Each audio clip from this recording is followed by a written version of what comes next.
Livro do Liberalismo à Apostasia. A Tragédia Conciliar. Monsenhor Marcel Lefebvre. Capítulo 13. Tem a Igreja um direito público? A Igreja sem o Estado é uma alma sem corpo. O Estado sem a Igreja é um corpo sem alma. Leão 13, Libertas. Qual é a situação da Igreja em relação à sociedade civil? A resposta é objeto de uma ciência eclesiástica especial: o direito público da Igreja. Podem-se consultar os excelentes tratados a este respeito do cardeal Ottaviani e de Silvio Romani, como também as fontes apresentadas por Lograsso. Quero mostrar-lhes quanto o liberalismo se opõe ao direito público da Igreja, como o aniquila, e por conseguinte, como é contrário à fé, sobre a qual se apoia integralmente o direito público da Igreja. Os princípios do direito público da Igreja. Os princípios do direito público da Igreja são, na realidade, verdades de fé, ou que se deduzem da fé. São os seguintes. Primeiro princípio: independência da Igreja. A Igreja, que tem por finalidade a salvação sobrenatural das almas, é uma sociedade perfeita, dotada por seu divino fundador de todos os meios para subsistir por si mesma de maneira estável e independente. A proposição 19 do Sílabus condena a seguinte afirmação: a Igreja não é uma verdadeira e perfeita sociedade completamente livre e não dispõe de seus próprios e permanentes direitos, a ela conferidos por seu fundador divino, mas pertence ao poder civil definir quais são os direitos da Igreja e os limites dentro dos quais ela pode exercer esses mesmos direitos. Essa é a escravidão a qual os liberais querem reduzir a Igreja em relação ao Estado. O Sílabus também condena radicalmente as expoliações às quais a Igreja é submetida em seus bens e em seus direitos, periodicamente, pelo poder civil. A Igreja nunca aceitará o princípio de direito comum. Nunca admitirá ser reduzida ao simples direito comum de todas as associações legais na sociedade civil que devem receber do Estado sua aprovação e seus limites. Em consequência, a Igreja tem o direito de adquirir, possuir e administrar, livre e independentemente do poder civil, os bens temporais necessários à sua missão. Código de Direito Canônico de 1917, Cânon 1495. Igrejas, seminários, bispados, mosteiros, benefícios, Cânon 1409 a 1410, e ser isenta de todos os impostos civis. Tem o direito de possuir suas escolas e hospitais, independentemente de qualquer intromissão do Estado. A Igreja tem seus próprios tribunais eclesiásticos para julgar os assuntos concernentes aos clérigos e bens da Igreja. Cânon 1552. Independentemente dos tribunais civis. Privilégio do fórum. Os clérigos também são isentos do serviço militar. Privilégio da isenção. Cânon 121. Resumindo, a Igreja reivindica soberania e independência em razão de sua missão. A mim me foi dado todo o poder no céu e na terra. Ide, pois, e ensinai todas as nações. Mateus 28, 19. Segundo princípio: distinção entre Igreja e Estado. O Estado, que tem por finalidade direta o bem comum temporal, é também uma sociedade perfeita, independente da Igreja e soberano em seus domínios. Essa independência é o que Pio XII chama laicidade sã e legítima do Estado, que nada tem a ver com o laicismo, erro já condenado. Cuidado, então, para não passar de um conceito para o outro. Leão XIII expressa bem a diferença entre as duas sociedades.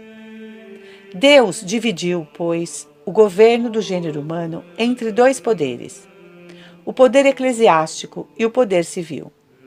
O primeiro para as coisas divinas, e o segundo para as coisas humanas. Cada um deles, no seu gênero, é soberano. Cada um está encerrado em limites perfeitamente determinados e traçados em conformidade com sua natureza e com seu fim especial. Há, pois, como que uma esfera circunscrita em que cada um exerce sua ação por direito próprio. Terceiro princípio: união entre Igreja e Estado. Diversidade não significa separação. Como esses dois poderes se ignorariam, uma vez que governam os mesmos súditos e frequentemente legislam sobre a mesma matéria, casamento, família, escola, etc., seria inconcebível que se opusessem, quando, ao contrário, a unanimidade de ação é requerida para o bem dos homens. Diz Leão XIII: o conflito nesta ocorrência seria absurdo e repugnaria inteiramente a infinita sabedoria dos conselhos divinos. Deve, portanto, necessariamente haver um meio, um processo para fazer desaparecerem as causas de conflitos e lutas e estabelecer o acordo na prática.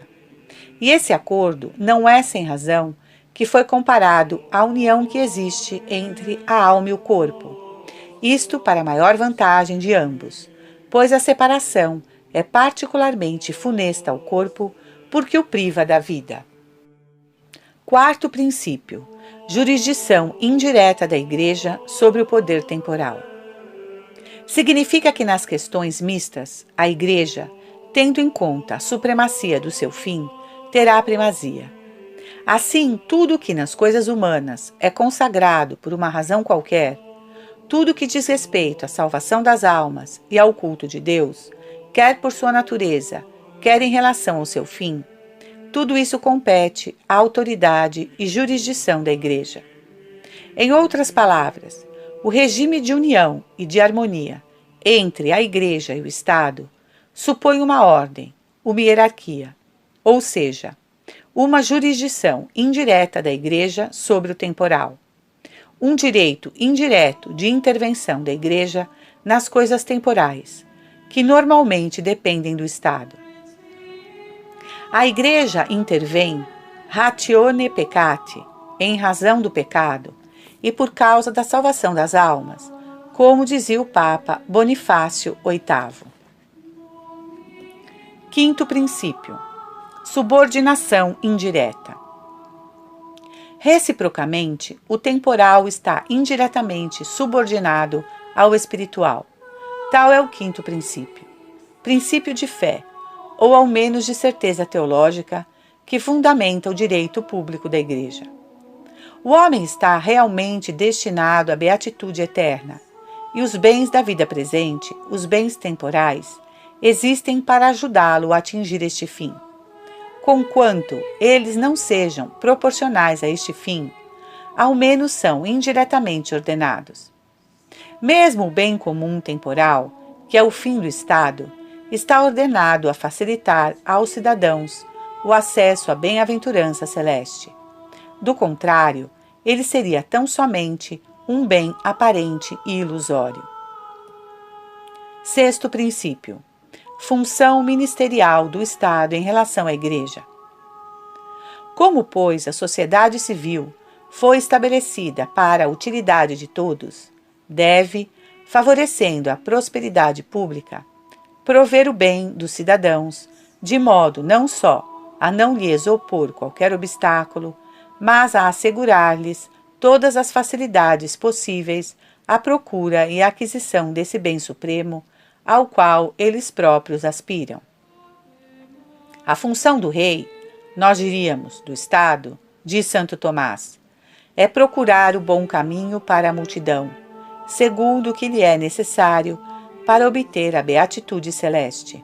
Ou seja, deve prescrever em seu domínio temporal o que a ela conduz e, na medida do possível, proibir o contrário. Em consequência, o Estado tem uma função ministerial em relação à Igreja, um papel de servidor. O Estado, ao mesmo tempo em que procura seu próprio fim, deve ajudar positivamente, embora de forma indireta, a Igreja a alcançar o seu fim, ou seja, a salvar as almas. Essa doutrina constante da Igreja, através dos séculos, merece ser chamada de doutrina católica, e é necessária toda a má-fé dos liberais para relegá-la ao obscurantismo de uma época passada. Segundo eles, ela valia para as monarquias sacras da Idade Média, mas já não vale para os estados democráticos constitucionais modernos. Na verdade, isso é uma insensatez, pois nossa doutrina, deduzida da revelação e dos princípios da ordem natural, é tão imutável e atemporal como a natureza do bem comum e a divina constituição da Igreja. Para apoiar sua tese funesta sobre a separação da Igreja e do Estado, os liberais de ontem e de hoje citam satisfeitos essa frase de Nosso Senhor: Dai a César o que é de César, e a Deus o que é de Deus. Mateus 22, 21. Mas esquecem de dizer o que César deve a Deus. Sétimo princípio: realeza social de Nosso Senhor Jesus Cristo.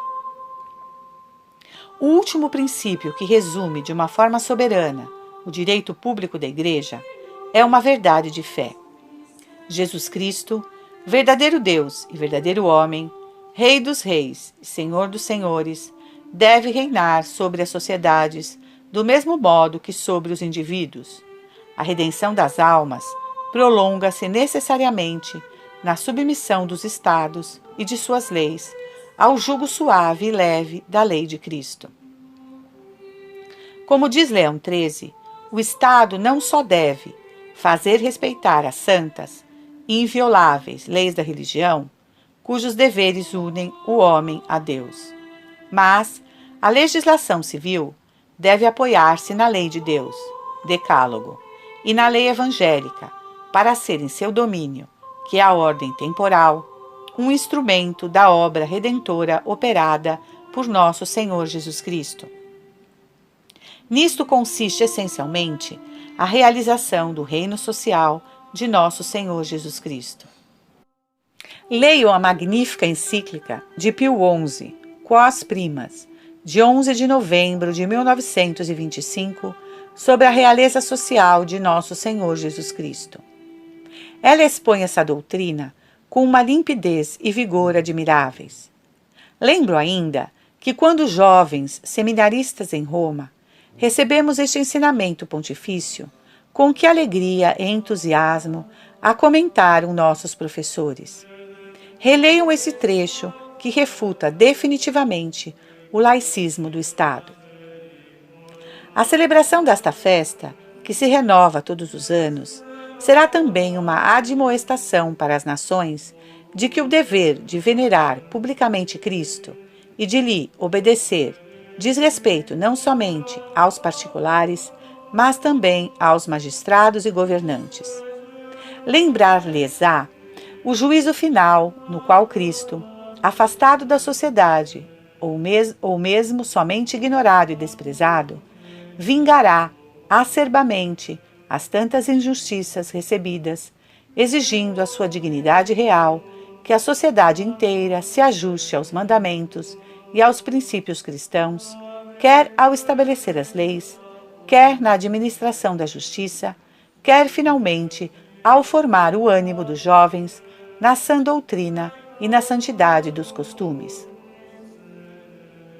Desde então, a Igreja, em sua liturgia, canta e proclama o reino de Jesus Cristo sobre as leis civis. Que bela proclamação dogmática, apesar de ainda não ter sido proclamada ex cátedra. Foi preciso toda a raiva dos inimigos de Jesus Cristo para chegar a arrancar-lhe sua coroa, quando, aplicando o Concílio Vaticano II, os inovadores deformaram ou suprimiram estas 3 estrofes do hino das primeiras vésperas da festa de Cristo Rei. A turba ímpia grita: não queremos que Cristo reine. Nós, com júbilo, te proclamamos de todo supremo Rei. que te honrem publicamente os chefes das nações, e que mestres e juízes nas leis e artes te exprimam. Que brilhem a ti dedicadas, dos reis armas conquistadas, teu doce cetro submete a pátria e todos os lares.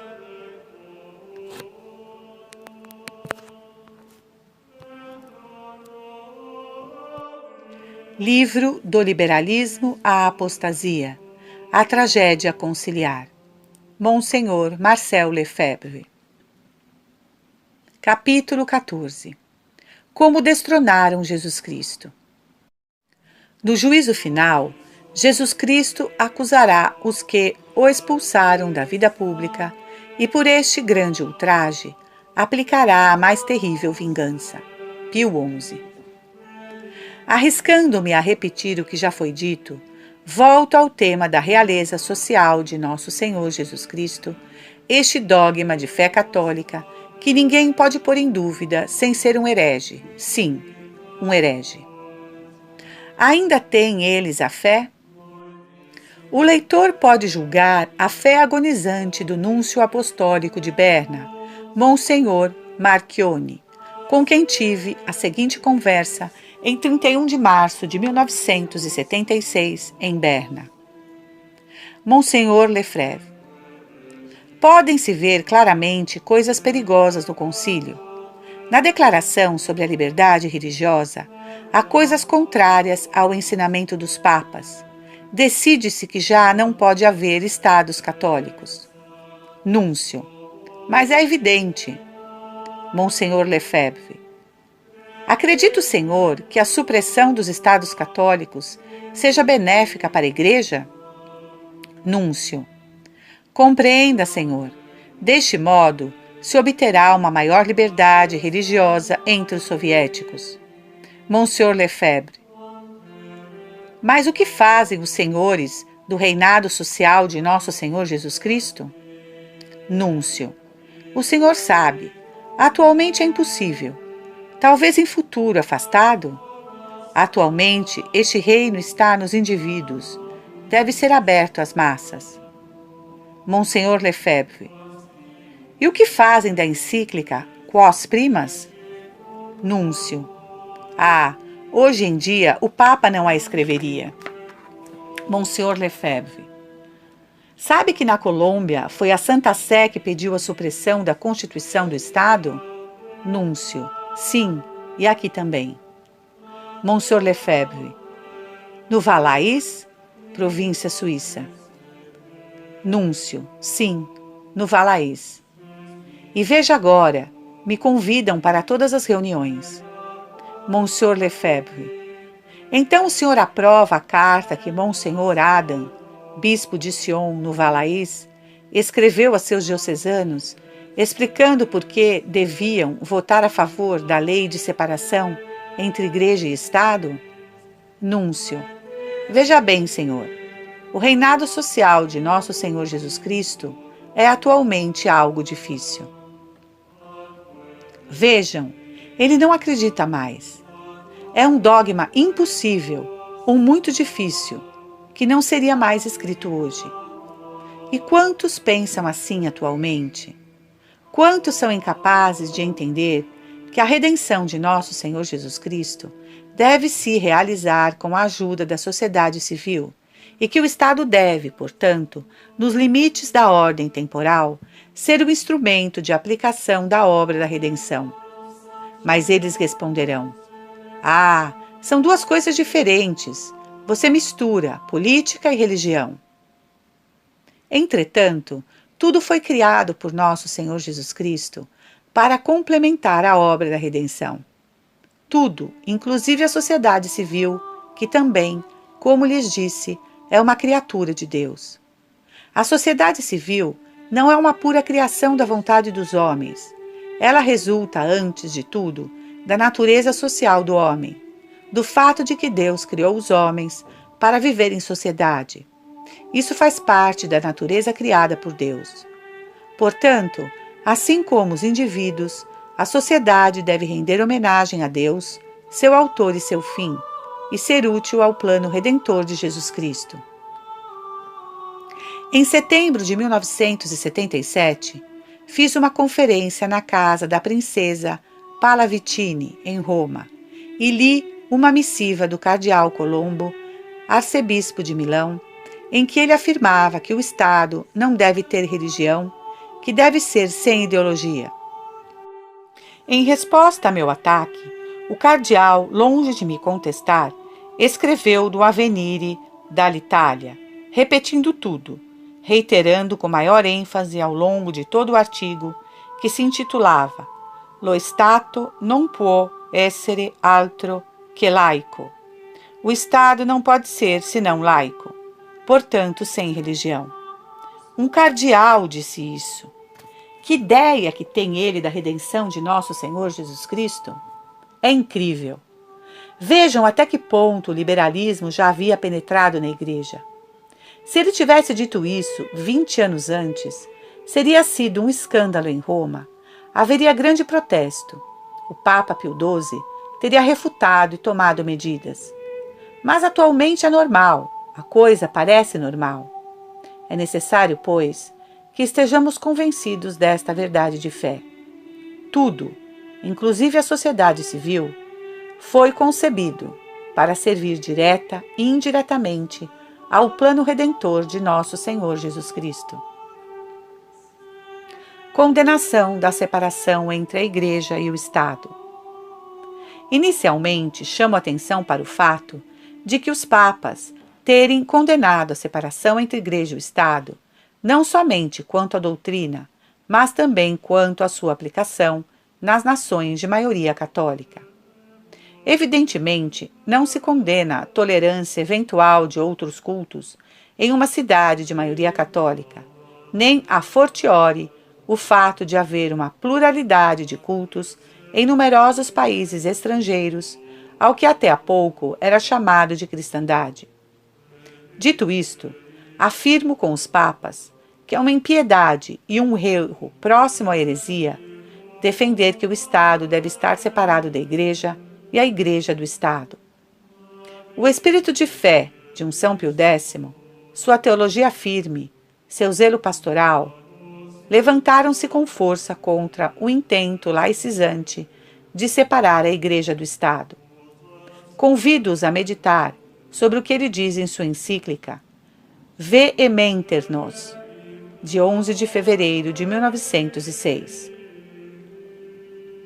A necessidade de separar o Estado da Igreja é uma tese absolutamente falsa e um erro pernicioso. Baseado no princípio de que o Estado não deve reconhecer nenhum culto religioso, ela é, antes de tudo, injuriosa a Deus, fundador e conservador das sociedades humanas, ao qual se deve atribuir culto público e social. A tese de que falamos acima constitui também uma verdadeira negação da ordem sobrenatural, porque limita a ação do Estado a conseguir a prosperidade pública nesta vida terrena, que é a razão imediata das sociedades políticas, e não se ocupa de modo algum com sua razão última, que é a eterna bem-aventurança proposta ao homem quando tenha terminado esta vida breve.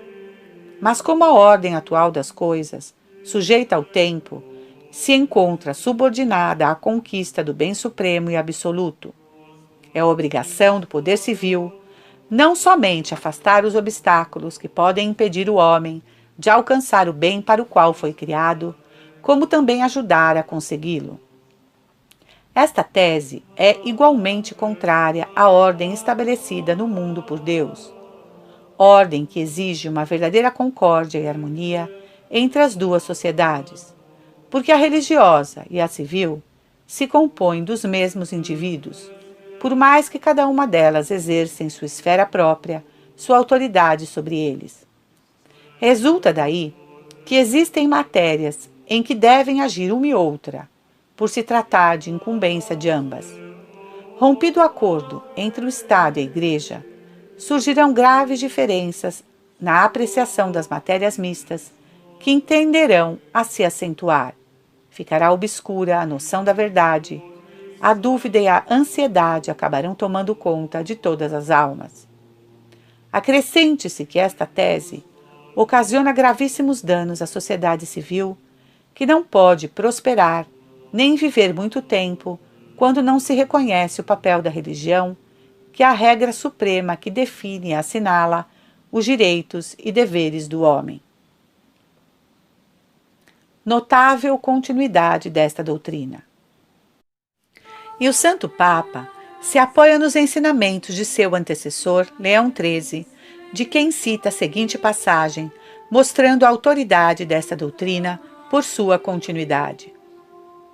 Pela continuidade desta doutrina, os romanos pontífices, segundo pediam as circunstâncias e a ocasião, nunca cessaram de refutar e condenar a doutrina da separação entre Igreja e o Estado. Nosso ilustre predecessor Leão XIII, em particular, expôs várias vezes e magnificamente o que deveriam ser, segundo a doutrina católica, as relações entre as duas sociedades.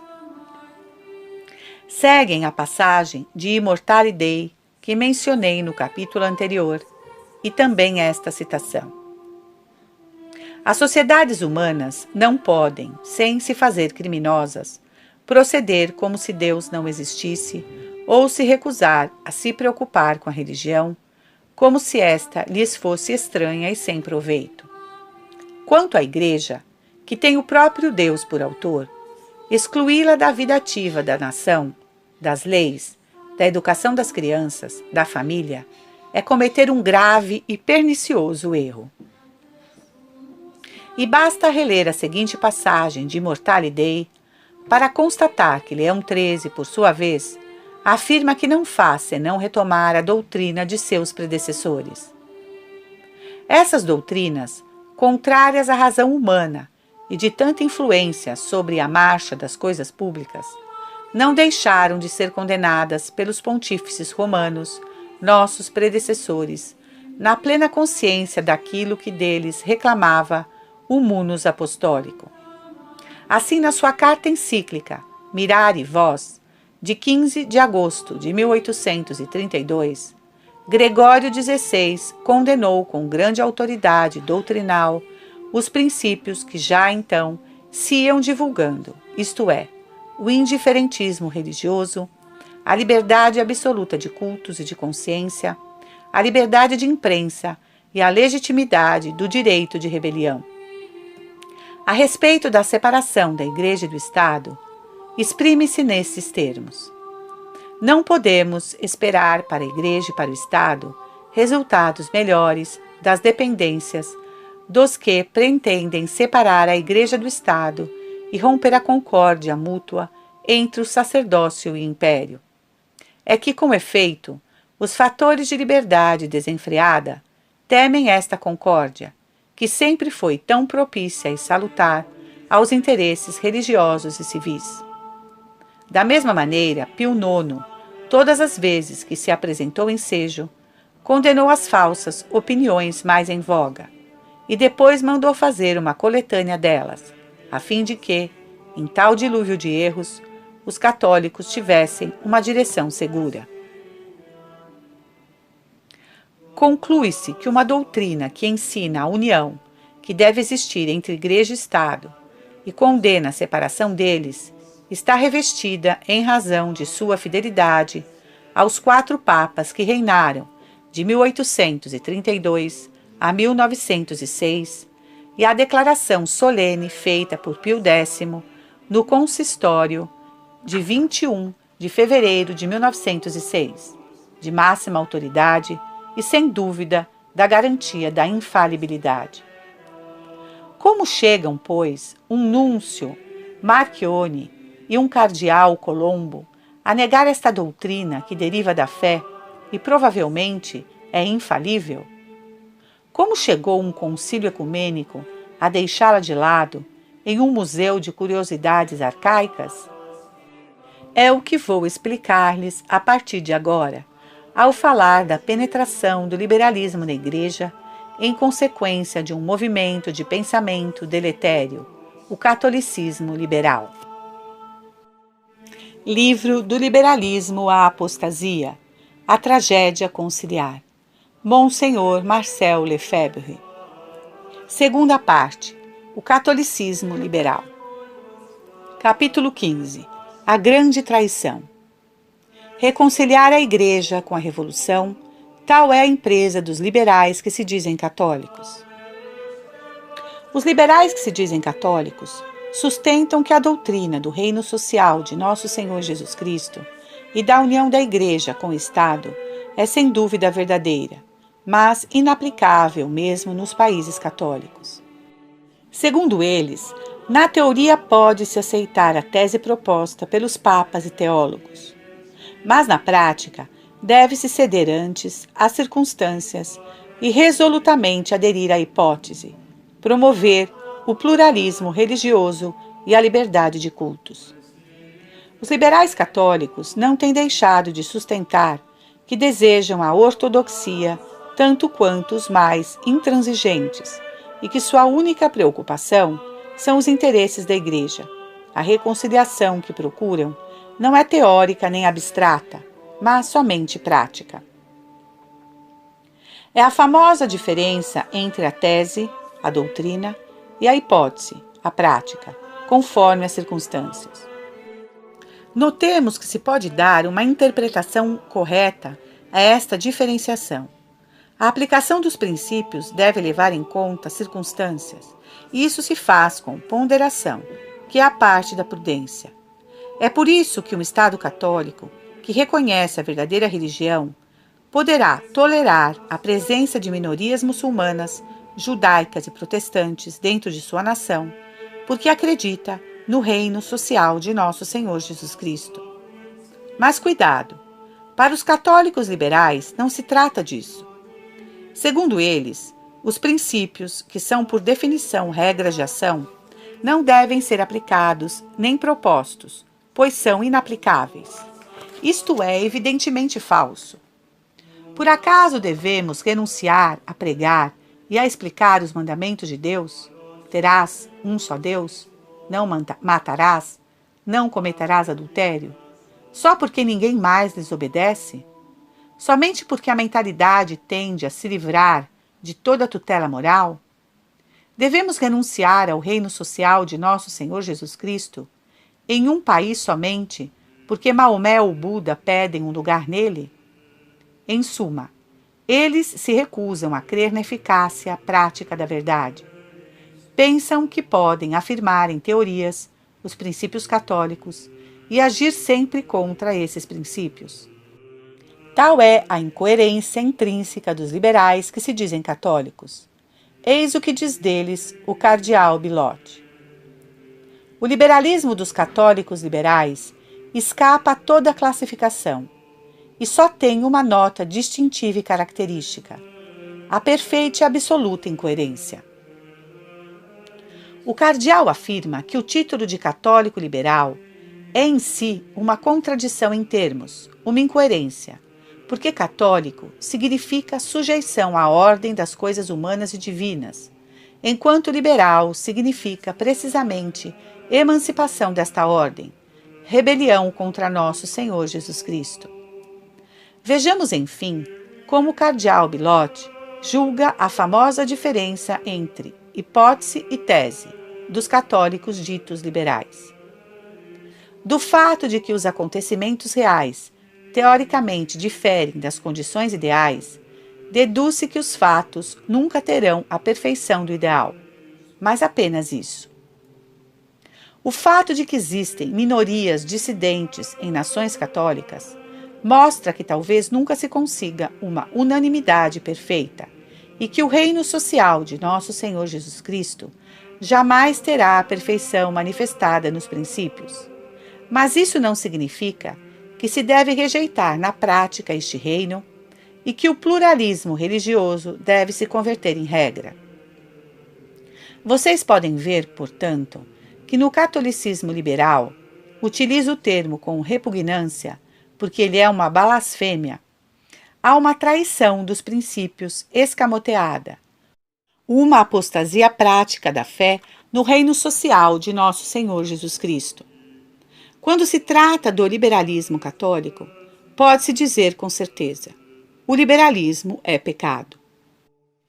Há também, no fundo deste problema, e voltarei a ele no próximo capítulo, um confusionismo intelectual, uma mania de se alimentar em confusões, uma recusa de definição e clareza. Um exemplo é essa confusão entre tolerância e tolerantismo. A tolerância é um princípio católico e, em certas circunstâncias, é um dever de caridade e de prudência política para com as minorias. Mas o que chamamos de tolerantismo é, ao contrário, um erro liberal que quer conceder indistintamente a todos os dissidentes, em qualquer circunstância e em justiça, ao menos direitos que gozam aqueles que estão na verdade moral e religiosa. Como se pode notar, também em outros aspectos, converter a caridade em justiça é subverter a ordem social, é destruir tanto a justiça como a caridade. Capítulo 16. A mentalidade católico-liberal. Há fraquezas tirânicas, debilidades perversas e vencidos que merecem selo. Charles Maurras. Uma doença do espírito. Mais do que uma confusão, o catolicismo liberal é uma doença do espírito. O espírito liberal não consegue descansar na verdade. Quando afirma algo e em seguida ouve uma proposição contrária, ele se sente obrigado a também levar em conta. O Papa Paulo VI é o protótipo deste espírito dividido, desse ser de dupla personalidade. Podia-se ler isso na sua expressão facial, em constante vai e vem entre as contradições, e animado de um movimento pendular que oscilava regularmente entre a novidade e a tradição. Dirão alguns: esquizofrenia intelectual? Creio que o padre Clary Sack notou com maior profundidade a natureza dessa doença. É uma falta de integridade de espírito, de um espírito que não tem suficiente confiança na verdade. Essa falta de integridade do espírito, nas épocas de liberalismo, se explica, no lado psicológico, por dois aspectos. Os liberais são receptivos e receosos. Receptivos porque assumem, com muita facilidade, os estados de espírito de seus contemporâneos. Receosos porque, com medo de contrariar esses diversos estados de espírito, encontram-se em constante inquietude apologética. Parecem sofrer eles mesmos as dúvidas que combatem. Não têm suficiente confiança na verdade. Querem justificar em demasia, demonstrar em demasia, adaptar demais ou mesmo desculpar-se em demasia. Colocar-se em harmonia com o mundo. Desculpar-se em demasia, que expressão oportuna. Querem desculpar-se de todo o passado da Igreja, as cruzadas, a Inquisição e etc.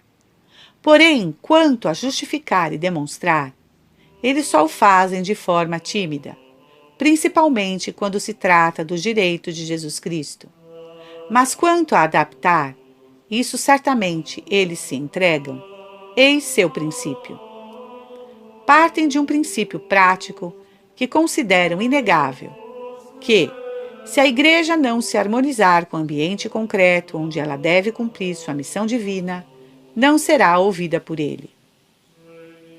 Posteriormente, os modernistas quererão adaptar a prédica do Evangelho à falsa ciência crítica e à falsa filosofia imanentista da época, esforçando-se em tornar a verdade cristã acessível aos espíritos treinados para negar o sobrenatural.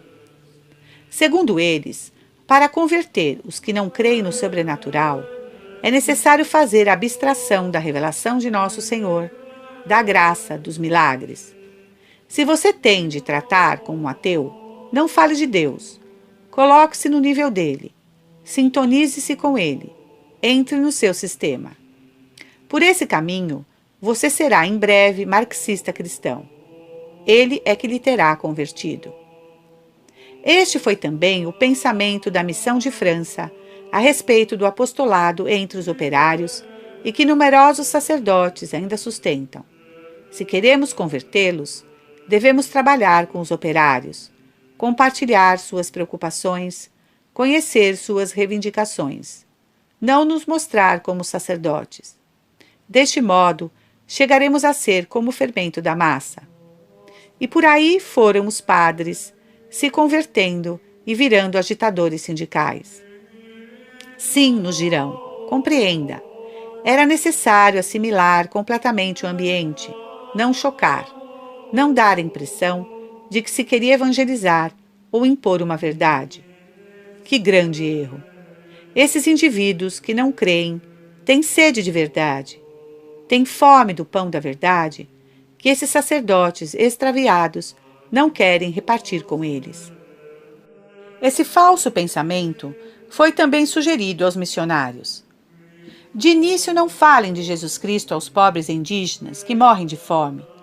Primeiramente, lhes deem comida, em seguida as ferramentas, depois lhes ensinem a trabalhar, o alfabeto, a higiene e, por que não, o controle de natalidade.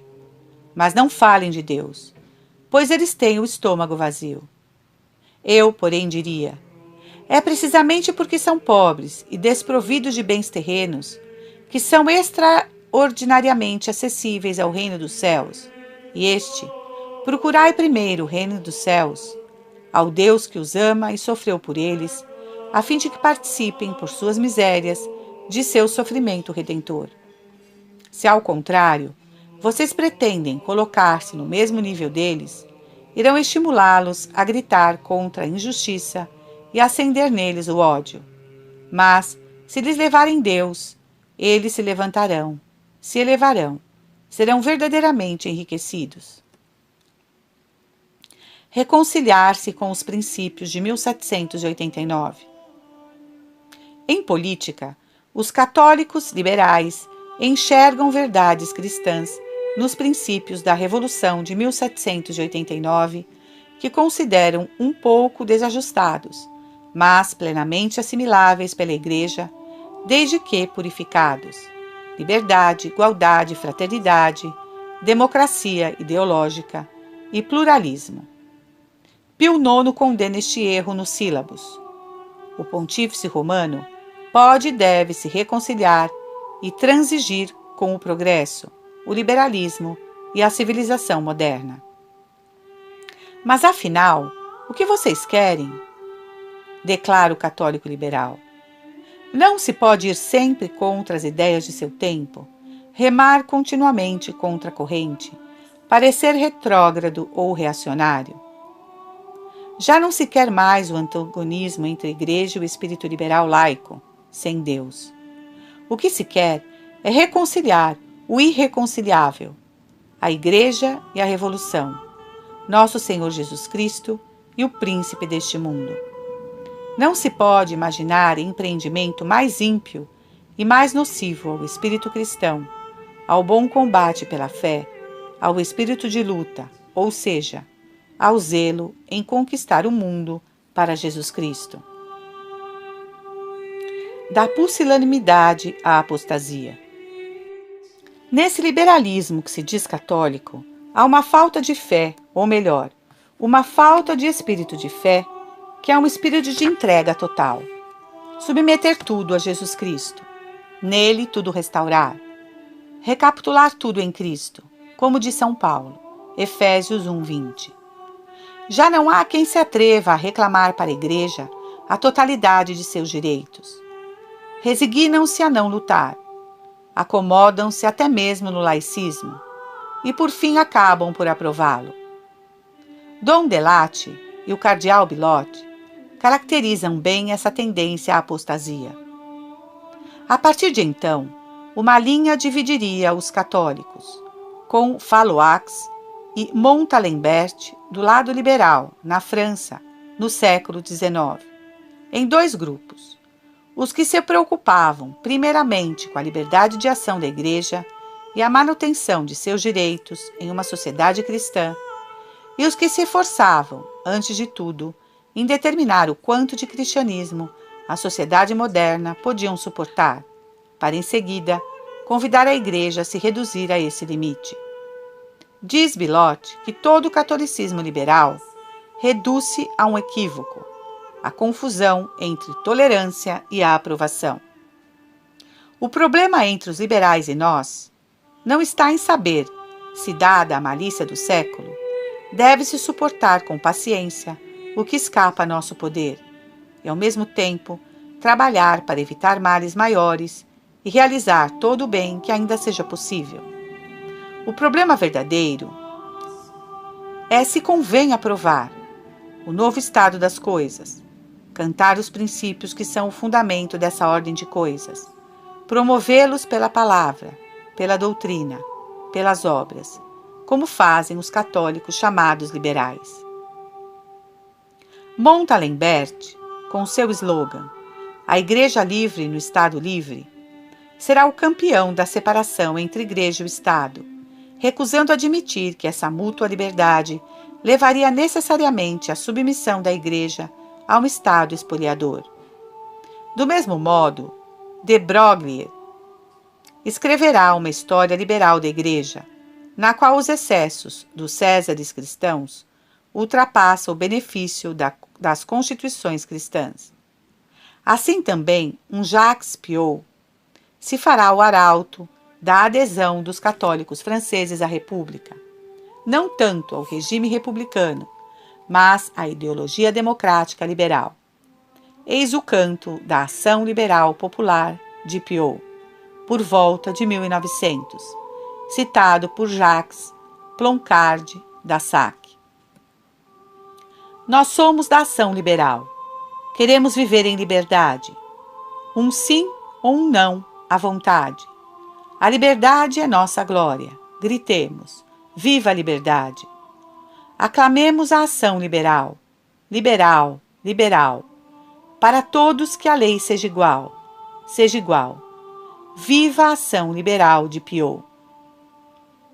Os católicos liberais de 1984 não se comportavam melhor quando cantavam seu canto da escola livre nas ruas de Paris.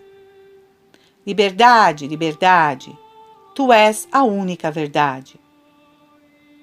Que praga são os católicos liberais! Guardam sua fé no bolso e adotam as máximas do século. É incalculável o dano que causaram à Igreja com sua falta de fé e sua apostasia. Terminarei com um trecho de Dom Guéranger, cheio deste espírito de fé de que vos falei. Hoje, mais do que nunca, a sociedade tem necessidade de doutrinas firmes e coerentes consigo mesmas.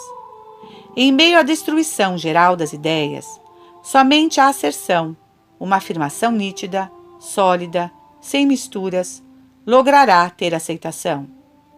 Os ajustes se tornam cada vez mais estéreis, e cada um arranca uma fatia da verdade. Mostrai-vos, pois, tal como sois no fundo, católicos convictos. Há uma graça unida à confissão plena e inteira da fé. Essa confissão, como diz o apóstolo, é a salvação dos que a fazem, e a experiência mostra que é também daqueles que a escutam.